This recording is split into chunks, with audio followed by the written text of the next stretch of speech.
کو جانچنے اور اس کو پرکھنے کے لیے. اور پیارے نبی نے ہمیں یہ بھی فرمایا تھا کہ جب قیامت قریب آئے گی تو فتنے زیادہ ظاہر ہوں گے، یعنی اس وقت امتحان اور آزمائش زیادہ ہوگی. اب ہم یہ دیکھتے ہیں کہ یہ جو ٹائم چل رہا ہے یہ قرب قیامت کا ٹائم ہے. کیوں؟ اس لیے کہ پیارے نبی صلی اللہ علیہ وسلم نے جو چھوٹی چھوٹی نشانیاں بتائی تھیں وہ تقریباً ساری پوری ہو چکی ہیں اور بڑی بڑی نشانیاں کچھ باقی رہ گئی ہیں. تو یہ قرب قیامت کا ٹائم ہے. قرب قیامت کا ٹائم ہے تو فتنے بھی زیادہ ظاہر ہوں گے. تو اب ہم آج کے دور کے اندر کچھ فتنے جو بہت زیادہ چلن میں ہیں، بہت زیادہ ہمارے درمیان میں ہیں، اور تعجب کی بات تو یہ ہے کہ ہم اس فتنے کو فتنہ سمجھتے بھی نہیں. اس میں سے سب سے پہلا فتنہ یعنی سب سے پہلا امتحان، سب سے پہلی آزمائش کون سی ہے آج کے دور کے اندر؟ وہ امتحان، وہ آزمائش ہے شرک. یہ سب سے بڑا فتنہ ہے. اس سے بڑا فتنہ کوئی اور نہیں ہو سکتا. شرک. آج دیکھو مسلمانوں کے اندر شرک ہر گھر کے اندر داخل ہو رہا ہے یا نہیں ہو رہا ہے؟ اور مسلمان شرک کر رہے ہیں کہ نہیں کر رہے ہیں؟ اور تعجب کی بات یہ ہے کہ مسلمان شرک کرتے بھی ہیں اور شرک کو شرک سمجھتے بھی نہیں ہیں، بلکہ اس کو دین سمجھتے ہیں. آپ اگر سمجھانے کے لیے کھڑے ہو جائیں تو کہتے ہیں کہ یہ اصل میں ہمارا دشمن ہے، یہ پیارے نبی کا دشمن ہے یا اولیاء اللہ کا دشمن ہے. تو شرک گھروں کے اندر داخل ہو رہا. پیارے نبی نے کیا فرمایا کہ میں دیکھ رہا ہوں تمہارے گھروں کے اندر فتنے داخل ہو رہے ہیں. تو فتنوں میں سب سے بڑا فتنہ شرک ہے. آج دیکھ لیے مسلمانوں کی حالت کیا ہے. صحابی رسول اللہ کے نبی صلی اللہ علیہ وسلم کے پاس میں آئے. اللہ کے نبی مجھے یہ بتائیے ایو ذنب اعظم، سب سے بڑا گناہ کون سا ہے؟ ایو ذنب اعظم، سب سے بڑا گناہ کیا ہے؟ سب سے بڑا گناہ کون سا ہے؟ اللہ کے نبی فرماتے ان تجعل للہ ندا وہو خلقک، کہ تو اللہ کے علاوہ کسی اور کو پکارے، اللہ کے علاوہ کسی اور کی عبادت کرے، اللہ کے علاوہ کسی اور سے مانگے، اللہ کے علاوہ کسی اور سے دعا کرے، اللہ کے علاوہ کسی اور کے سامنے سجدے کرے، اللہ کے علاوہ کسی اور سے بیٹا بیٹی مانگے، اللہ کے علاوہ کسی اور کو پکارے. ان تجعل للہ ندن وہو خلقک، جبکہ اللہ ہی تیرا خالق ہے، اللہ ہی نے تجھے پیدا کیا ہے. یہ سب سے بڑا فتنہ جو آج ہمارے گھروں کے اندر داخل ہو رہا ہے. دیکھیے مسلمانوں میں بچوں کے کالا ٹیکا لگا ہوا. کیوں یہ کالا ٹیکا کس لیے لگا؟ نظر نہیں لگے گی. اللہ کے بندو، پیارے نبی صلی اللہ علیہ وسلم نے نظر بد سے بچانے کے لیے کالا ٹیکا بتایا تھا یا دعائیں بتائی تھیں؟ قل اعوذ برب الفلق، قل اعوذ برب الناس پڑھ کر روزانہ اپنے بچوں کے اوپر دم کرو. نظر بد سے بچانا ہے، جادو سے بچانا ہے، لیکن نہیں، کالا ٹیکا لگا ہوا ہے. یہ کالا ٹیکا آپ کو بچائے گا نظر بد سے؟ اور کتنے گھرانے مسلمانوں کے اندر ایسے ہیں جن کے بچوں کے کالے ٹیکے لگے ہوئے ہوتے ہیں. مجھے بتانے کی ضرورت نہیں ہے. اور خاص طور سے میں آج آپ سے ایک بات اور کہہ رہا ہوں. آپ کے اس علاقے میں جب میں آتا ہوں یہاں پر، ہمارے یہاں تو اتنا نہیں چلتا یہ، بلکہ بہت بہت بہت کم رواج ہے ان سب چیزوں کا. لیکن یہ جو کالے ٹیکے جو ہے نا، یہ میں نے آپ کے علاقے میں بہت زیادہ دیکھے. چھوٹے چھوٹے بچوں کے ٹیکے لگے ہوئے نظر بد سے بچانے کے لیے. یہ کیا ہے؟ یہ فتنہ نہیں ہے؟ شیطان نے تمہیں کہاں سے اٹھا کے کہاں کھڑا کر دیا؟ کس چیز کے اندر پھنسا دیا؟ اور اس سے بھی گئے گزرے کچھ لوگ تو کالے ٹیکے سے کام چلا رہے ہیں، اور کچھ لوگ کالے ٹیکے کی جگہ تعویذ لٹکائے ہوئے.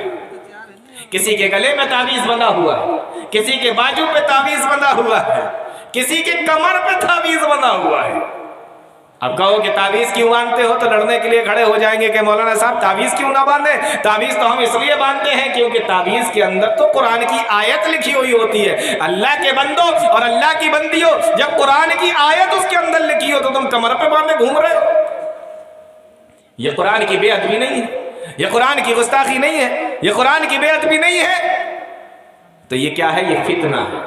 اس فتنے کے اندر انسان کو مبتلا کیا جا رہا ہے اور انسان مبتلا بھی ہو رہا ہے اس فتنے کے اندر. تو پیارے نبی نے فرمایا ایو ذنب اعظم قال ان تجعل للہ ندا وہو خلقک، کہ تو اللہ کے علاوہ کسی اور کو پکارے جبکہ اللہ ہی تیرا خالق ہے، اللہ ہی تیرا مالک ہے.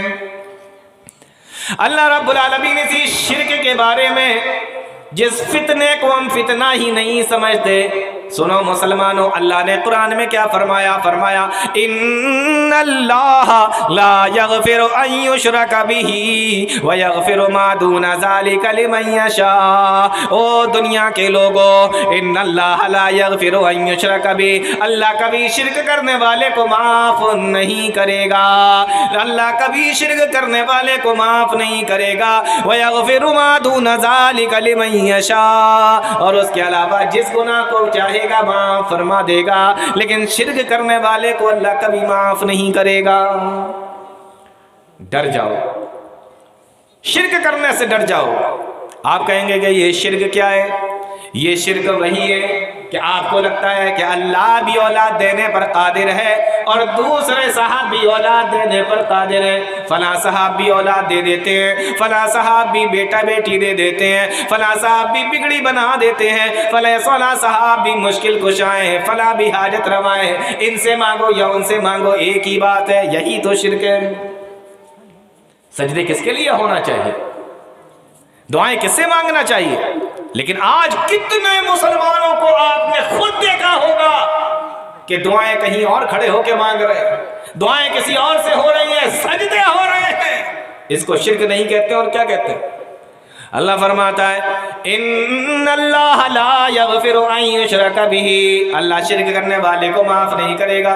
اور کتنی پیاری مثال اللہ رب العالمین نے بیان فرمائی ہے، غور سے سنو طبیعت خوش ہو جائے گی. اللہ فرماتا ہے والذین تدعون من دونہ، کہ جو لوگ بھی اللہ کے علاوہ کسی اور کو پکارتے ہیں، کسی اور سے مانگتے ہیں، کسی اور کو اپنا حاجت روا مشکل کشا سمجھتے ہیں، کسی اور کی عبادت کرتے ہیں. والذین تدعون من دونہ ما یملکون من قطمیر، یہ تو کھجور کی گٹھلی کے اوپر چڑھا ہوا جو چھلکا ہوتا ہے اس چھلکے کی بھی یہ مالک نہیں ہے.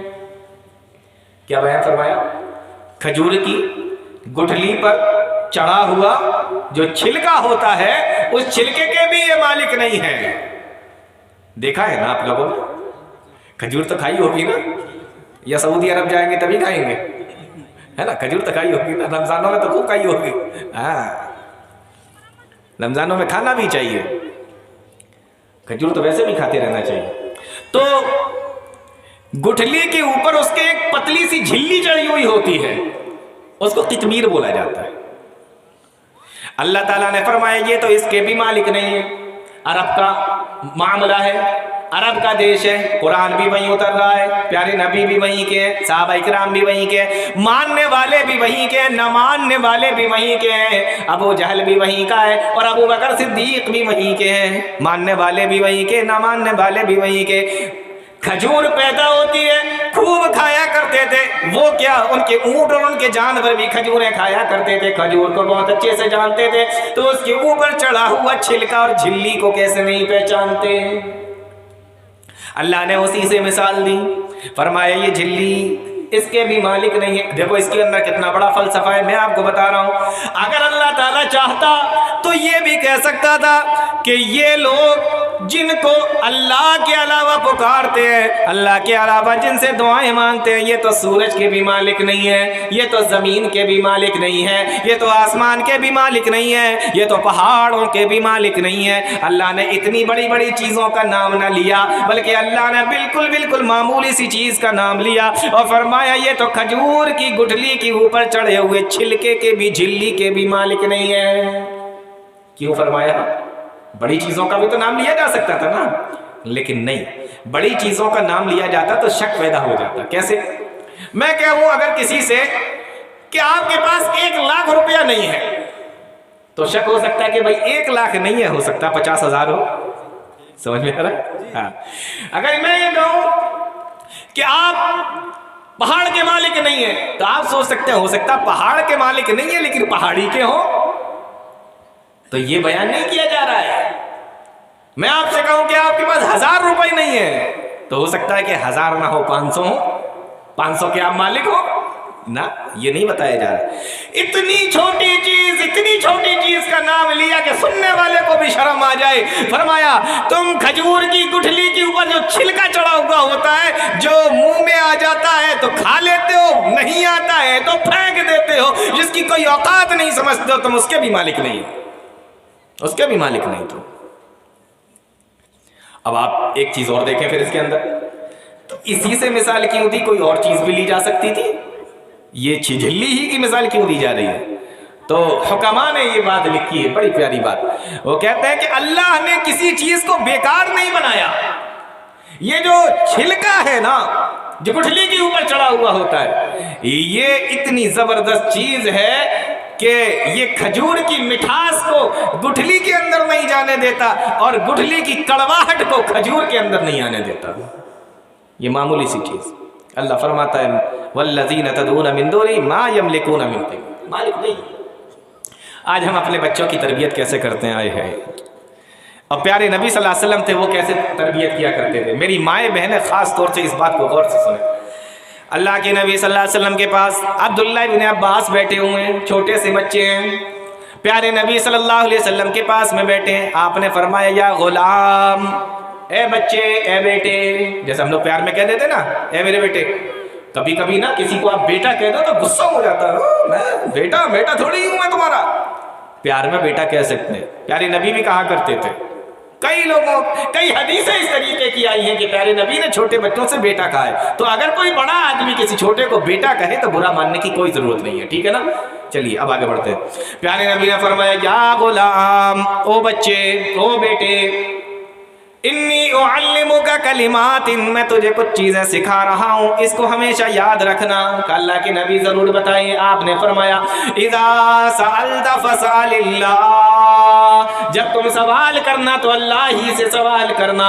وَإِذَا اسْتَعَنْتَ فَاسْتَعِنْ بِاللَّهِ، اور جب تم مدد مانگنا تو اللہ ہی سے مانگنا، یعنی اگر تمہیں کوئی چیز چاہیے ہو تو اللہ سے دعا کرنا، جب تمہیں کسی طرح کی مدد چاہیے ہو تو بھی اللہ رب العالمین ہی سے دعا کرنا۔ اذا سألت فاسأل اللہ وَإِذَا اسْتَعَنْتَ فَاسْتَعِنْ بِاللَّهِ۔ اور اس کے بعد کا جملہ سن لو میرے بھائیوں، پیارے نبی فرماتے ہیں اے بچے وَعْلَمْ أَنَّ الْأُمَّةَ لَوْ اجْتَمَعَتْ عَلَىٰ أَن يَنفَعُوكَ بِشَيْءٍ، سارے لوگ اکٹھا ہو جائیں اور تمہیں کوئی فائدہ پہنچانا چاہیں، لَمْ يَنفَعُوكَ إِلَّا بِشَيْءٍ قَدْ كَتَبَهُ اللَّهُ لَكَ، ہاں اتنا ہی فائدہ تمہیں ملے گا جتنا اللہ نے تمہاری قسمت میں لکھ دیا ہے۔ یعنی سارے کائنات، ساری زمین و آسمان، یہ آسمانوں کے فرشتے، یہ جنات، یہ انسان، یہ سارے کے سارے ایک جگہ اکٹھا ہو کر سوچے اس انسان کو فائدہ پہنچانا ہے۔ اللہ کے نبی فرماتے لیکن اللہ نے قسمت میں لکھ دیا فائدہ نہیں ہوگا، تو تمہیں کوئی بھی فائدہ نہیں پہنچا سکتا۔ اور میرے بیٹے، اگر سارے لوگ مل جائیں اور مل کر تمہارا نقصان کرنا چاہیں، تمہیں نقصان پہنچانا چاہیں، تو اے میرے بیٹے تمہیں نقصان نہیں پہنچا سکتے اگر اللہ نے تمہاری قسمت کے اندر فائدہ لکھ دیا ہے۔ یہ ہے توحید، اس کو کہتے ہیں توحید۔ یہ اپنے بچوں کو سکھایا کرو، یہ پیارے نبی صلی اللہ علیہ وسلم سکھایا کرتے تھے۔ اس سے اللہ پر عقیدہ مضبوط ہوتا ہے، اللہ پر ایمان مضبوط ہوتا ہے، اور جب کسی بندے کا، کسی بندی کا اللہ پر ایمان مضبوط ہو جائے تو اللہ رب العالمین اس سے کتنا خوش ہو جاتا ہے۔ تو فتنے کس لیے آتے ہیں؟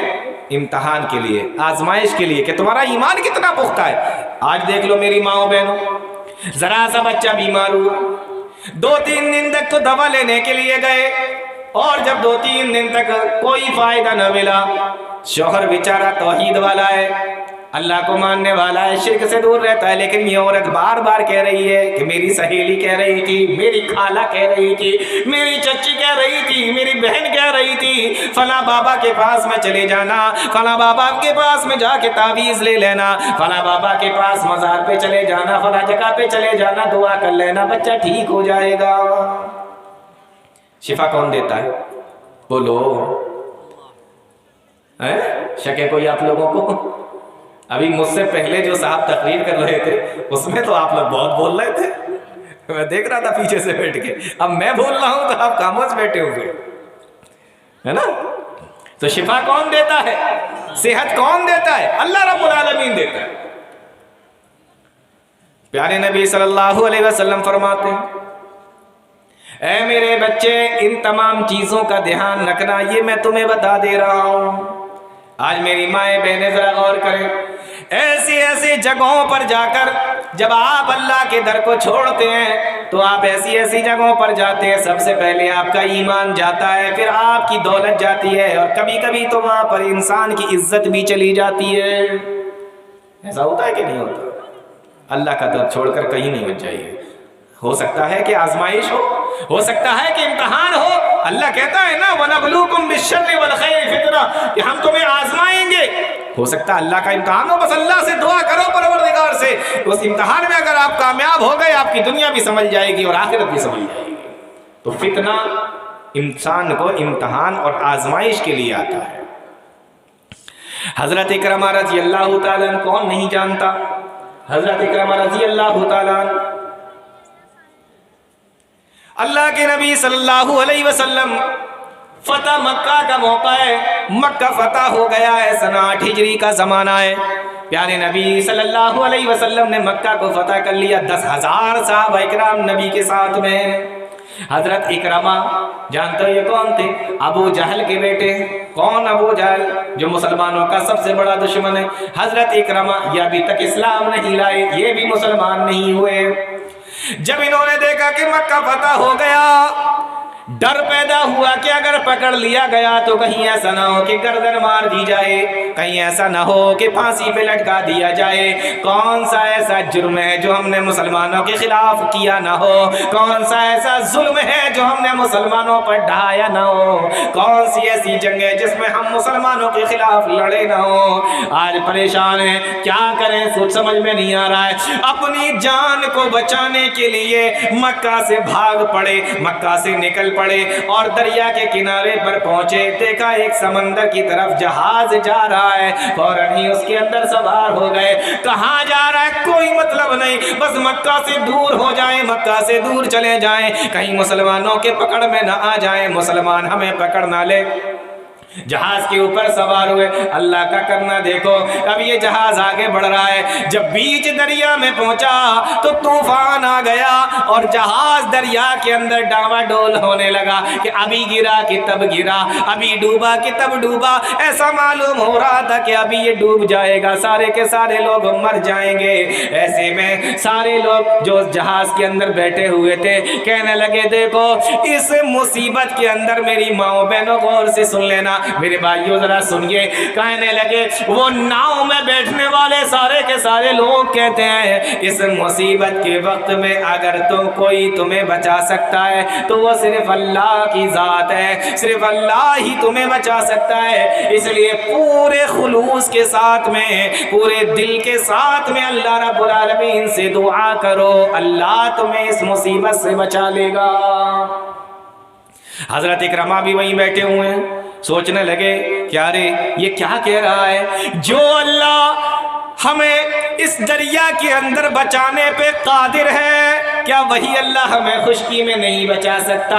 وہی اللہ جو مجھے دریا میں بچا سکتا ہے وہی تو ہمیں خشکی کے اندر بھی بچا سکتا ہے۔ اور کیا 20 سال سے محمد الرسول اللہ ہمیں یہی تو نہیں بتا رہے تھے؟ کیا یہی تو بتایا، یہی تو پیارے نبی ہمیں بتاتے چلے آ رہے تھے، اور ہم کیوں ان سے لڑتے جا رہے تھے؟ آج ہمارے اس دریا کے اندر ناؤ میں بیٹھ کر سمجھ میں آیا جو پیارے نبی 20 سال سے ہمیں سمجھاتے چلے آ رہے ہیں کہ جو اللہ تمہیں دریا میں بچانے پر قادر ہے وہی اللہ تمہیں خشکی کے اندر بھی بچانے پر قادر ہے۔ مورخین نے لکھا ہے فوراً اسی وقت اپنے دل کے اندر یہ عہد کر لیا کہ اے اللہ اگر اس دریا سے بچ گئے، اس کے طوفان سے بچ گئے تو میں محمد الرسول اللہ کے پاس میں جاؤں گا اور ان کے ہاتھ پر ہاتھ رکھ کر اسلام قبول کر لوں گا۔ میں کیوں 20 سال سے محمد الرسول اللہ سے لڑتا چلا آ رہا ہوں؟ یہی بات تو محمد الرسول اللہ بھی بتایا کرتے تھے۔ اللہ تعالیٰ نے بچا لیا تو فوراً کشتی پہ سے واپس آئے اور اس کے بعد محمد الرسول اللہ صلی اللہ علیہ وسلم کے پاس میں جا کر اسلام قبول کر لیا۔ یہ حالت، اور آج مسلمانوں کو دیکھو، ایک وہ تھے کہ جا کر اسلام قبول کر لیتے ہیں، بات دماغ میں بیٹھ جاتی ہے۔ ایک مسلمان، یہ پہلے سے مسلمان ہیں لیکن آج تک ان کی سمجھ میں اتنی سی بات نہیں آئی کہ اگر اللہ تعالیٰ کوئی بیماری دے دے تو اللہ کے علاوہ اس بیماری کو کوئی دور کرنے والا نہیں ہے۔ اللہ تعالیٰ اگر کسی کی قسمت میں اولاد اگر نہ لکھی ہو تو اللہ کے علاوہ کوئی اولاد دینے والا نہیں ہے۔ اللہ نے اگر کوئی گھاٹا لکھ دیا تو کوئی فائدہ پہنچانے والا نہیں ہے، اور اگر کوئی فائدہ لکھ دیا ہے تو کوئی گھاٹا دینے والا نہیں ہے۔ ہمارے آج تک اتنی سی بات سمجھ میں نہیں آئی، یہ غیر مسلم سے مسلم ہو گئے، ان کی ذرا سی بات سمجھ میں آ گئی۔ تو پہلا فتنہ کیا ہے جو ہمارے گھروں کے اندر داخل ہو گیا؟ اس کو کیا بولتے ہیں بولو؟ کیا بولتے ہیں؟ شرک بولتے ہیں، ٹھیک ہے نا؟ تو یہ دھیمے دھیمے کر کے بڑھتا جا رہا ہے، بڑھتا جا رہا ہے۔ یہ ایسا فتنہ ہے، میں تھوڑی سی بات اور کروں گا پھر بات آگے بڑھاؤں گا۔ یہ ایسا فتنہ ہے، اللہ رب العالمین نے قرآن کریم کے اندر ایک جگہ پہ 18 نبیوں کا ذکر فرمایا۔ کتنا؟ 18 نبیوں کا ذکر فرمایا، اور 18 نبیوں کا ذکر کرنے کے بعد اللہ فرماتا ہے، آئے ہے کیا فرمایا؟ وَلَوْ أَشْرَكُوا لَحَبِطَ عَنْهُمْ مَا كَانُوا يَعْمَلُونَ۔ اگر یہ 18 انبیاء، 18 رسول اگر یہ بھی شرک کر لیتے، لَحَبِطَ عَنْهُمْ مَا كَانُوا يَعْمَلُونَ، تو ہم ان کے سارے اعمال کو برباد کر دیتے، ان کے سارے اعمال برباد ہو جاتے، ان کے سارے اعمال غارت ہو جاتے اگر یہ بھی شرک کر کے آگے ہوتے۔ ہماری اور تمہاری اوقات کیا ہے؟ تو شرک سب سے بڑا فتنہ ہے، شرک سب سے بڑا گناہ ہے، تو اس سے بچنا بے انتہا ضروری ہے، یہ معاف نہیں ہوتا۔ اور تعجب کی بات یہ ہے کہ اس فتنہ کو ہم فتنہ نہیں سمجھتے، اس گناہ کو ہم گناہ نہیں سمجھتے۔ اللہ فرماتا ہے اِنَّهُ مَن يُشْرِكْ بِاللَّهِ، جس نے اللہ کے ساتھ میں شرک کیا، فَقَدْ حَرَّمَ اللَّهُ عَلَيْهِ الْجَنَّةَ، اللہ نے اس کے اوپر جنت کو حرام کر دیا ہے۔ اب اگر کوئی یہ سوچے کہ جنت حرام ہو گئی ہے، لیکن چلو ٹھیک ہے جہنم میں بھی تو ڈالا نہیں جا رہا ہے، بہت غور سے سنیے، جنت حرام ہو گئی ہے لیکن جہنم کے اندر بھی تو ڈالا نہیں جا رہا ہے۔ فرمایا فَقَدْ حَرَّمَ اللَّهُ عَلَيْهِ الْجَنَّةَ، اللہ نے جنت کو حرام کر دیا ہے، وَمَأْوَاهُ النَّارُ، اس کا ٹھکانہ جہنم ہے۔ اب اگر کوئی یہ سوچے کہ چلو جنت حرام ہے، ٹھکانہ جہنم ہے، یعنی جہنم کے اندر ڈال دیا جائے گا تو کبھی نہ کبھی ہمیں نکال لیا جائے گا۔ آگے فرمایا وَمَا لِلظَّالِمِينَ مِنْ أَنصَارٍ، ان کی کوئی مدد نہیں کی جائے گی، یعنی ان کو کبھی نکالا ہی نہیں جائے گا۔ یہ ہے شرک، یہ ہے پہلا فتنہ جس کے اندر کتنے مسلمان مرد عورت، کتنے گھرانے داخل ہو چکے ہیں۔ اللہ کے بندوں، اس فتنے سے باہر نکلنے کی کوشش کرو، ورنہ دنیا اور آخرت سب برباد ہو کے رہ جائیں گے۔ یہ ایسا فتنہ ہے، یہ ایسا گناہ ہے جو معاف نہیں ہوتا، ٹھیک ہے نا؟ تو پہلا فتنہ شرک۔